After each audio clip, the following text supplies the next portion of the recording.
अब आज का जो टॉपिक है इसका नाम है, ये ऑप्टिक्स का टॉपिक होता है, रिफ्रैक्शन थ्रू कर्व्ड सरफेसेस।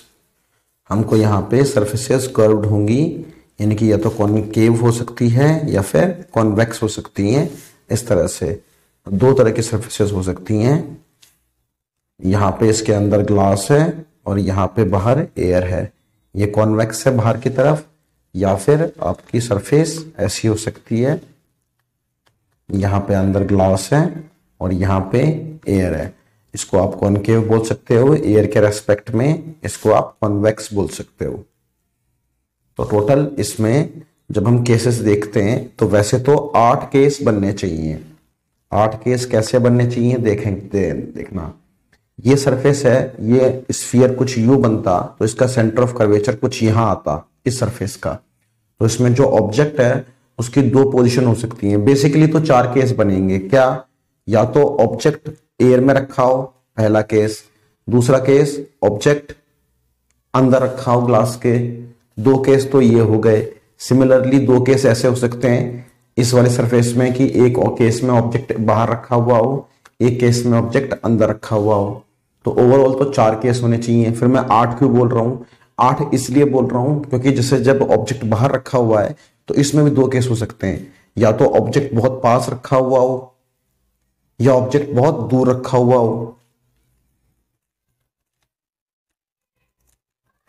तो ये 2 केस ये बन गए। ऐसे ही 2 केस यहां बन सकते हैं कि ऑब्जेक्ट बहुत पास रखा हुआ हो या फिर ऑब्जेक्ट बहुत दूर रखा हुआ हो अंदर भी।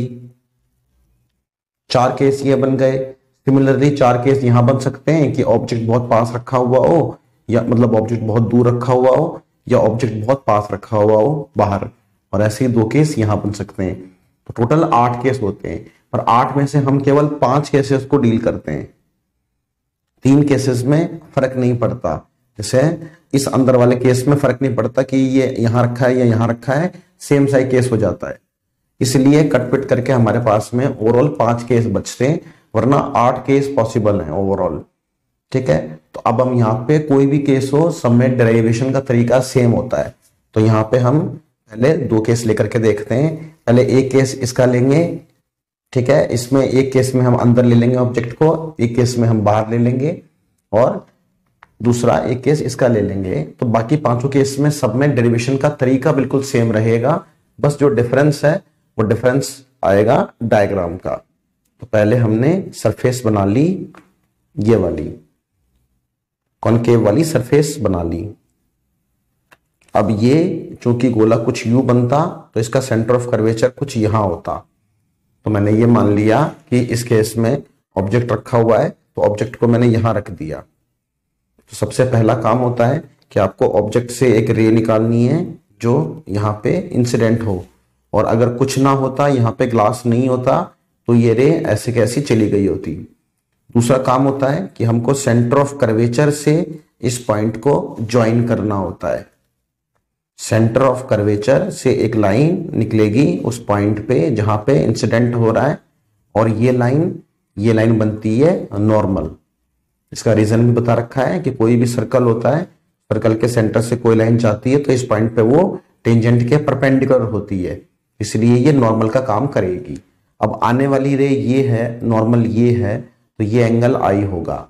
अब होगा क्या, ये रे जा रही है हल्के से भारी मीडियम में, ये एयर और यहां पे ग्लास। तो जो लाइट की रे है वो एयर टू ग्लास जा रही है, एयर टू ग्लास। तो एयर टू ग्लास जाने का मतलब ये कहां से कहां जा रही है, रेयर टू डेंस। बता रखा है जब भी रेयर से डेंस में जाती है तो फ्रीडम कम। इसका मतलब कहां बैंड होती है, वो टुवर्ड्स नॉर्मल। तो अगर कुछ ना होता तो ये रे यूं जा रही होती, अब ये नॉर्मल की तरफ बैंड होगी तो ये कुछ यूं आएगी। फाइनल रे हमारी ये वाली होगी। अब ये फाइनल वाली रे, तो ये इसको पीछे ले जाएंगे तो ये कुछ यहां से आती हुई लगेगी और यहां पे हमारी इमेज बनेगी। ये रियल में वो रे है जो गई। ये तो हमने ऐसे ही डॉटेड बना रखी थी कि अगर कुछ ना होता तो ये रे होती। तो जाने वाली रे ये है, ये रे है जो रिफ्रैक्टेड रे है। तो रिफ्लेक्टेड रे ये, नॉर्मल ये, इन दोनों के बीच का जो ये वाला एंगल होगा, ये एंगल कहलाएगा angle R, angle of refraction. अब इसमें 3 एंगल हमको मार्क करने होते हैं, अल्फा, बीटा और गामा। किसी भी एंगल को कुछ भी ले सकते हो। फिर दूसरे स्टेप में आपको हमेशा यहां से एक परपेंडिकुलर ड्रॉप करनी होगी। इस पॉइंट को बी बोल दो, ये इसका सेंटर है, इसको पी बोल दो। सब में ऐसे ही करना है। 99% काम आपका डायग्राम से हो गया। एक बार आपने डायग्राम मार्क कर लिया, उसके बाद आपका जो दूसरा काम होता है वो होता है कि आपको 2 ट्राइंगल के सेट छांटने होते हैं। 2 ट्राइंगल के सेट इस तरह से छांटने होते हैं, जैसे आपने कोई ये ट्राइंगल देख लिया, कोई ऐसा ट्राइंगल मिल गया आपको, तो इस ट्राइंगल में आपको पता है कि जो एंगल 1 होगा एक्सटीरियर एंगल, ये इंटीरियर अपोजिट एंगल के सम के बराबर होता है। तो आपको यहाँ पे इन डायग्राम्स में से 2 ट्राइंगल छांटने जिसमें कि आप ये प्रॉपर्टी लगा सको। तो जैसे एक ट्राइंगल यहाँ पे हम डायरेक्टली बोल सकते हैं। अच्छा, मेन बात क्या है, इन 2 ट्राइंगल्स में एंगल आई और एंगल आर ये दोनों आने चाहिए। तो कैसे ले सकते हैं वो ट्राइंगल, जैसे एक ट्राइंगल में ये ले सकता हूं आई ओ ए, ये जो ट्राइंगल है आई ओ ए, इसको मैं अलग से ड्रॉ करूं अगर, तो ये है आई, ये है ओ और यहां पे है ए, तो आई ओ ए, ये एंगल, ये ट्राइंगल बन गया। इसमें ये एंगल है बीटा, ये एंगल है अल्फा और ये वाला एंगल, ये इसमें हाफ एंगल हो जाएगा आई ओ ए में।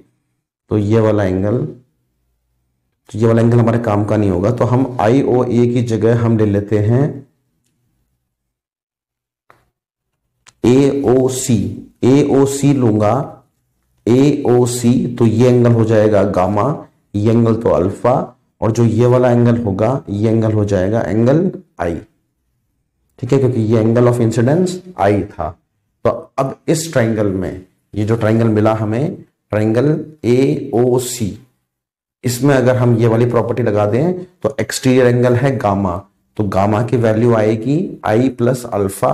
तो यहां से आप आई की वैल्यू निकाल लो, वो आएगी गामा माइनस अल्फा, ये पहली इक्वेशन। सिमिलरली आपको इसमें दूसरा ट्राइंगल छांटना है। दूसरे ट्राइंगल छांटने के लिए उसमें आर आना चाहिए। तो अगर ये एंगल आर है नॉर्मल और इसके बीच में, तो अगर ये एंगल आर है तो ये वाला एंगल, ये एंगल भी आर होगा, ये वाला जो एंगल है ये एंगल भी आर होगा। तो यहां पे हमारा एंगल ट्राइंगल काम आ जाएगा ए आई सी। यहां पे हम ट्राइंगल ए आई सी को यूज कर लेंगे। तो ट्राइंगल ए आई सी कुछ ऐसे बनेगा।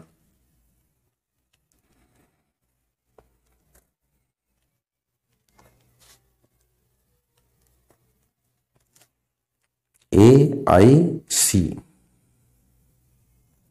तो ये एंगल हमारे पास में आर था, तो ये एंगल आर था, तो ये एंगल आर हो गया, और ये एंगल है गामा, और आई का ये एंगल है अल्फा।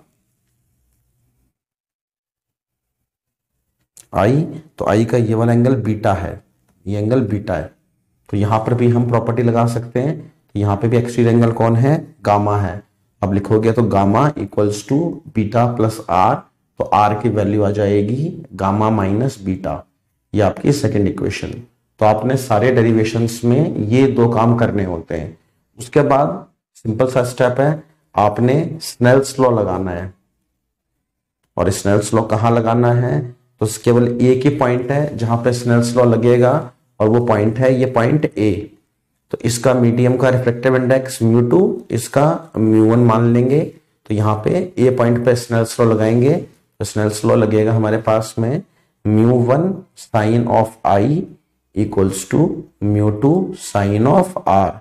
फिर यहाँ पे सारे एंगल्स स्मॉल हैं, और जब एंगल्स स्मॉल होते हैं सारे, तो उनके साइन की वैल्यू, उनके टेन की वैल्यू और उनकी खुद की वैल्यू रेडियंस में तीनों बराबर होती हैं। तो ये चीज हर एंगल के लिए ट्रू है, ना सिर्फ आई और आर के लिए, बल्कि जितने भी एंगल यहाँ पे इन्वॉल्व हैं, यानी कि अल्फा बीटा गामा, सबके लिए ट्रू। यहां से दोनों की वैल्यूज हमें मिल जाएंगी। तो आई की वैल्यू ये हमारे पास में आई थी गामा माइनस अल्फा, और आर की वैल्यू आई थी गामा माइनस बीटा। उसके बाद आपने इन सारे एंगल्स को इनके tan के फॉर्म में लिखना होगा, क्योंकि एंगल सारे स्मॉल हैं तो एंगल्स की जगह आप उनका टेंजेंट भी लिख सकते हो। तो tan गामा, तो यहां तक करने के बाद अब हमको वैल्यूज चाहिए tan गामा, tan अल्फा और tan बीटा की। तो ये वैल्यूज हम कहां से लेकर के आएंगे? तो ये वैल्यूज हम यहाँ पे इस डायग्राम से लेकर के आएंगे। अल्फा के लिए tan अल्फा निकालना है तो हम यूज करेंगे ट्रायंगल ABO। आपको tan बीटा निकालना है तो IBA, और tan गामा निकालना है तो CBA। तो यहां से हमें वैल्यू मिलेंगी tan गामा। तो tan गामा की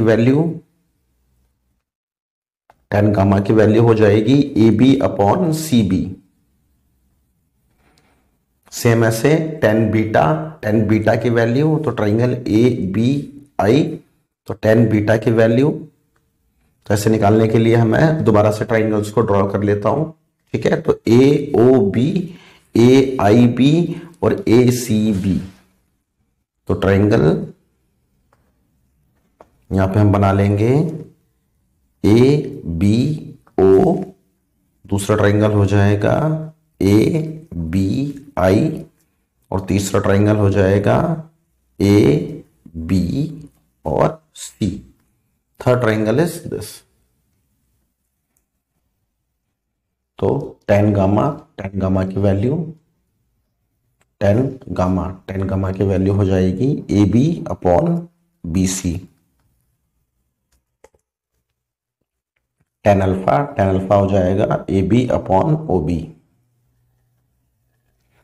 यहां पर फिर से tan गामा होगा AB upon BC minus tan beta यहां से आएगा EB अपॉन IB।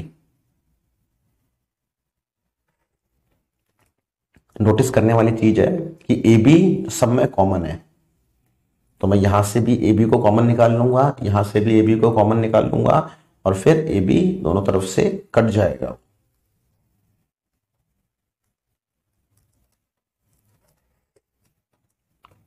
पूरा स्टेप लिखने की जरूरत नहीं थी, मैं डायरेक्ट भी काट सकता था, लेकिन ठीक है एक स्टेप और एक्स्ट्रा लिख दिया तो ये कट गया। अब यहां पे एक और बात है जो गौर करने वाली बात है, और वो क्या है,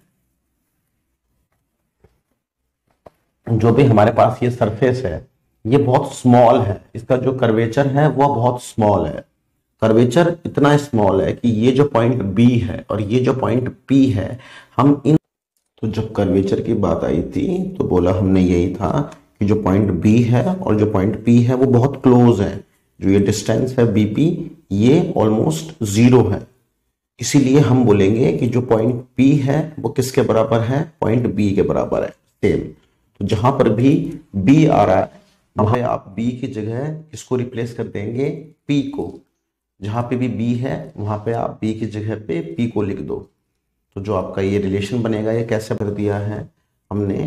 B को रिप्लेस कर दिया बाय P। जब B को रिप्लेस कर दिया हमने पॉइंट P से, तो हमारे पास इक्वेशन ये बन गई है। यहाँ पे हमको 3 वैल्यूज चाहिए, एक वैल्यू चाहिए PC की, एक वैल्यू चाहिए OP की और एक वैल्यू चाहिए IP की। अब ये तीनों वैल्यूज क्या क्या होंगी ये हम डायरेक्टली देख सकते हैं। देखिए सबसे पहले बात कर रहे थे हम OP, तो OP, O है ऑब्जेक्ट और P है इसका ये। तो ये जो डिस्टेंस है ये किसका डिस्टेंस है? ये ऑब्जेक्ट का डिस्टेंस है from the centre of the curve surface. तो इसको हम क्या लिखते हैं? U। ऑब्जेक्ट का डिस्टेंस हमेशा U लिखा जाता है। फिर IP ये डिस्टेंस है इमेज का और पोल का। तो ये डिस्टेंस, इमेज का डिस्टेंस हमेशा पोल से क्या लिखा जाता है? V। और रह गया डिस्टेंस CP क्या है? C यहाँ पे सेंटर ऑफ कर्वेचर है। सेंटर ऑफ कर्वेचर और पोल के बीच का डिस्टेंस ये कहलाता है R। फिर साइन की बात आ गई यहाँ पे, तो लाइट तो ऐसे आ रही है, लाइट का जो डायरेक्शन है वो इस तरह से है, और जब भी हम डिस्टेंस नापेंगे तो हम यहाँ से नापना शुरू करते हैं। जब हम PO को नापेंगे तो भी हम P से O यूं ही चलेंगे, यानी कि लाइट के अपोजिट चलेंगे। तो जो OP होगा वो माइनस का U आएगा। ऐसे ही जब हम IP नापेंगे तो वो भी माइनस का आएगा, क्योंकि हम लाइट के अपोजिट चल रहे हैं, लाइट यूं है और हम यूं जाएंगे, यहां से स्टार्ट करेंगे। और फिर जब सीपी नापेंगे तो भी हम पी से सी नापेंगे, तो सीपी भी क्या आएगा हमारे पास में माइनस का आर। ये तीनों वैल्यूज को हम वहां पे सब्स्टिट्यूट कर देंगे तो हमें जो इक्वेशन मिलेगी, यहाँ पे हम पीसी को रखेंगे माइनस आर, ओपी को रखेंगे माइनस का यू और आईपी को रखेंगे माइनस का वी। तो ये बनेगा हमारे पास म्यू वन 1 पी सी, ये माइनस का आर माइनस 1 ओपी, तो ये फिर से माइनस का हो गया, तो 2 बार माइनस आएगा तो ये प्लस का हो जाएगा। यहाँ पे फिर से पीसी वो माइनस का आर माइनस आईपी, आई पे फिर से माइनस का वी। तो यहाँ पे इसको अलग कर लेंगे हम, तो minus mu one by R, ये माइनस माइनस तो ऑलरेडी क्या हो चुका है, प्लस हो चुका है, तो ये बनेगा प्लस का म्यू वन बाय यू। फिर यहाँ पे माइनस का म्यू टू बाय आर, फिर यहाँ पे ये भी प्लस हो चुका है तो ये आएगा प्लस का म्यू टू बाय वी। तो अब इस टर्म को आप इस तरफ ले आओ और इस टर्म को इस तरफ ले जाओ, तो आपके पास क्या बचेगा, यहाँ पे म्यू टू बाय वी ये पहले से पड़ा हुआ था, ये टर्म यहाँ पे आएगी तो माइनस की हो जाएगी, तो म्यू वन बाय यू, ये वाली टर्म यहाँ पे प्लस की हो जाएगी, तो mu two by R minus mu one by R. थोड़ा सा इसको हम रीअरेंज करेंगे तो कैसे लिखते हैं हम इसको, mu two by V minus mu one by U equals to mu two minus mu one by R. थोड़ी सी इसमें कुछ पॉइंट याद रखने वाले हैं। देखो v है इमेज का डिस्टेंस, तो इमेज के ऊपर जो ये म्यू आ रहा है ये कौन सा म्यू है, ये वो म्यू है जिसमें इमेज बन रही है। म्यू टू मतलब जिसमें इमेज बन रही थी, और ऑब्जेक्ट किस मीडियम में था, म्यू वन में, तो u के ऊपर जो आता है वो म्यू होता है ऑब्जेक्ट का। और अगर यहाँ पे म्यू आई माइनस म्यू, जो ऑर्डर यहाँ पे माइनस का है वही ऑर्डर वहां पे भी माइनस का होगा। जैसे यहाँ पे म्यू आई माइनस म्यू ओ लिखा हुआ है तो यहाँ पे भी यही आएगा। इसको अगर आपने चेंज कर दिया होता, जैसे अगर आपने इसको उल्टा करके लिखा होता, आपने अगर इसको ऐसे लिख दिया होता कि mu O by V minus mu I by V, तो कॉमन सी बात है यहाँ पे भी उल्टा हो जाता, वही बोल रहा हूं मैं। तो ये एक याद रखने का तरीका होता है कि जो म्यू यहाँ पहले आ रहा है वो म्यू यहाँ पहले आना चाहिए। दूसरी बात, हमेशा ऑब्जेक्ट वाला माइनस का आएगा, हमेशा जो माइनस का साइन है वो किसके साथ आएगा, हमेशा वो ऑब्जेक्ट के साथ आएगा। तो रिलेशन यही वाला आने वाला है, चाहे आप किसी भी तरह से प्रूव करो। अभी हमने प्रूव करा, उसमें हमारे पास में जो सरफेस थी वो कॉनकेव थी और ऑब्जेक्ट रखा हुआ था बाहर, और ऑब्जेक्ट सेंटर से थोड़ा दूर रखा हुआ था। अब मैं इसमें दूसरा केस कर सकता हूं कि ऑब्जेक्ट को पास ला सकता हूं, थोड़ा उससे फर्क पड़ जाएगा, पर उससे बेटर है कि हम दूसरा केस लेंगे, वो कॉन्वेक्स ले लेंगे। इस तरह से वो बाहर की तरफ निकली हुई है सरफेस, इस तरह से सरफेस हो जाएगी ये वाली। ये इसकी सेंटर की लाइन, ये इसका पोल। अब की बार ये सर्कल यू बनेगा ऐसे, तो सेंटर ऑफ कर्वेचर कुछ यहां आएगा। ऑब्जेक्ट को हम कहीं भी मान सकते थे, मैंने ऑब्जेक्ट को फिर से बाहर मान लिया। फिर से कैसे करना है, एक रे यहां पे डाल दो, और कुछ ना होता तो ये रे यू की यू निकल गई होती, इसको मैंने डॉटेड बना दिया। इसको ज्वाइन करना है सेंटर ऑफ कर्वेचर से, क्योंकि यही तो जो लाइन है वो काम किसका करेगी, नॉर्मल का। सेंटर से जो लाइन पास करेगी वही नॉर्मल का काम करती है। अब ये रे जा रही है, यहाँ पे है एयर और यहाँ पे है ग्लास, तो जो लाइट की रे जा रही है ये जा रही है एयर से ग्लास में, यानी कि रेयर से डेंस में। तो जब भी रेयर से डेंस में कोई चीज जाती है तो वो कहाँ बैंड होती है, टुवर्ड्स नॉर्मल, नॉर्मल की तरफ बैंड होती है। रेयर से डेंसर में कुछ नहीं होता तो ये यू होती, अभी नॉर्मल की तरफ बैंड होगी। तो ये दो तरह से बैंड हो सकती है, हो सकता है एक तो कम बैंड हो जाए, थोड़ी सी बैंड हो जाए, तो ये यू बैंड होती, तो फिर इमेज कुछ यहाँ बनेगी पीछे की तरफ। पर मैं थोड़ी ज्यादा बैंड कर लेता हूँ ताकि थोड़ा डायग्राम सिंपल बन जाए, तो मैं थोड़ी ज्यादा बैंड कर दिया तो वो ऐसे आ गई, तो यहाँ पे इमेज बन गई हमारी। तो ये हमारे पास में डायग्राम हो गया जिसमें हमारे पास में ऑब्जेक्ट और इमेज फॉर्म हो गए। मेन चीज डायग्राम ही होती है। इसी केस में मैं थोड़ा सा इसको मॉडिफाई करता, तो मैं इसको ऐसे करता, अगर मैं इसको थोड़ा कम बैंड करता तो कैसे बैंड करता, मान लो यहाँ पे सी होता, यहाँ पे ऑब्जेक्ट होता, यहाँ से एक रे आ रही होती, यहाँ पे ये नॉर्मल ये रे यूं जाती। अब की बार मैं थोड़ा कम बैंड करता इसको, तो मैं थोड़ा सा बैंड करता इसको, तो मैं यूं बैंड करता, हल्की सी बैंड करता, तो हल्की सी बैंड करता तो ये रे कुछ यहां से आ रही होती, तो हमारी जो इमेज बन रही होती वो कुछ यहां बन रही होती। इसी में दो केस पॉसिबल थे। इसमें हम थोड़ा सा उसको कम बेंड करते, इस रे को थोड़ा कम बेंड करते, यहां पे मैंने ज्यादा बेंड कर दिया इस केस में, तो वो यहीं पे बन गई इमेज। अगर कम बेंड करता तो वो रे यहां से आ रही होती, तो वो इमेज भी यहीं बन रही होती। दोनों केस में आप एक साथ लेके चल सकते हो, कोई दिक्कत नहीं है, दोनों केस में सेम आंसर आने वाला है, जैसे भी आप करना चाहो। तो मान लो अगर ये वाला केस में करूं तो इस केस में क्या हो जाएगा, इस केस में फिर से वही एंगल आई कौन सा होगा, आने वाली रे ये, नॉर्मल ये, तो ये एंगल आई, जाने वाली रे ये, नॉर्मल यही है, तो ये एंगल होगा, ये होगा एंगल आर। फिर एंगल अल्फा बीटा गामा, किसी को भी अल्फा बीटा गामा रख सकते हो, उससे कोई दिक्कत नहीं है। फिर से दूसरा काम कि यहाँ पे आपको एक परपेंडिकुलर ड्रॉप करनी है, इस पॉइंट को आप कुछ भी बोल दो, मैंने बी बोल दिया इस पॉइंट को। अब इसके बाद जो सेकंड स्टेप होता है हमारा, वो क्या होता है कि हमको दो ट्रायंगल छांटने होते हैं, जहां पे हम फॉर्मूला लगा सकते हैं कि एक्सटीरियर एंगल वो बराबर होता है इंटीरियर अपोजिट के। तो दो ट्रायंगल छांटने, तो एक ट्रायंगल तो मेरे को साफ दिख रहा है, ट्रायंगल AOC, ट्रायंगल AOC, ध्यान से देखिए इस ट्रायंगल को, ट्रायंगल AOC, इसको मैं रीड्रॉ कर लेता हूं। ये है A, ये है C और ये है O। AOC, ये एंगल अल्फा, ये एंगल बीटा और ये एंगल होगा आई। तो यहां पे आप क्लियरली देख सकते हैं कि एंगल आई एक्सटीरियर एंगल है, तो एंगल आई बराबर हो जाएगा अल्फा प्लस बीटा के। पहली इक्वेशन तो ये मिल गई। अब मुझे दूसरा एक और ट्रायंगल छाटना है, और ऐसे छाटना है कि एंगल आर उसका पार्ट हो। तो उसके लिए मुझे ट्रायंगल दिख रहा है साफ साफ, यहाँ पे कौन सा ट्रायंगल बन सकता है, ABI में बीटा एक्सटीरियर एंगल हो जाएगा और आर और गामा ये इंटीरियर, आई और आर दोनों आने चाहिए इक्वेशन में। तो सेकंड ट्रायंगल जो मैं चूज करूंगा वो ट्रायंगल होगा ACI, ट्रायंगल ACI, ये वाला ट्रायंगल। तो इस ट्रायंगल में इसको भी दोबारा से रीड्रॉ कर लेता हूं। तो ये A है, ये C है, ये I है, ये वाला एंगल, ये एंगल है बीटा, ये एंगल गामा और ये एंगल है R।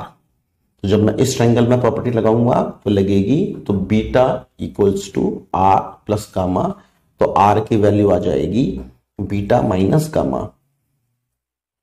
तो सेम ऐसे ही दोबारा से हमने I और R निकाल लिया। उसके बाद बाकी सारे स्टेप सेम चलते हैं।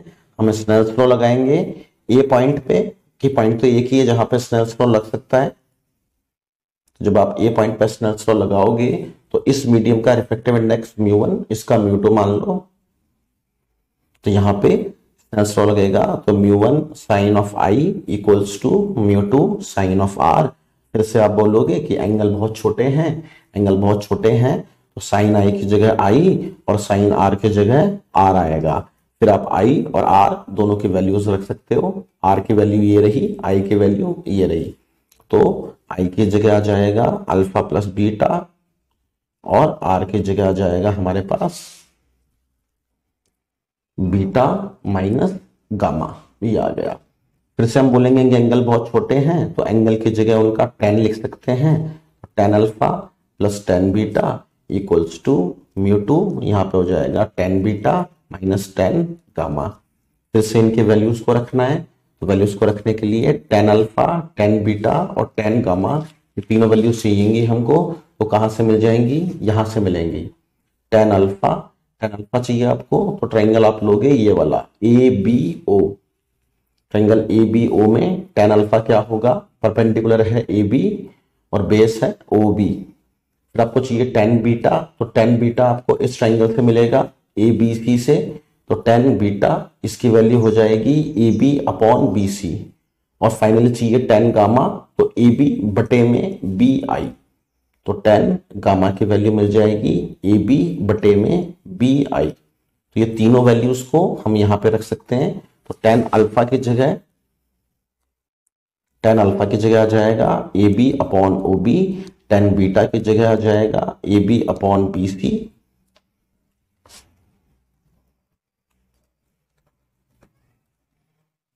और फिर tan गामा की जगह आ जाएगा AB अपॉन BI।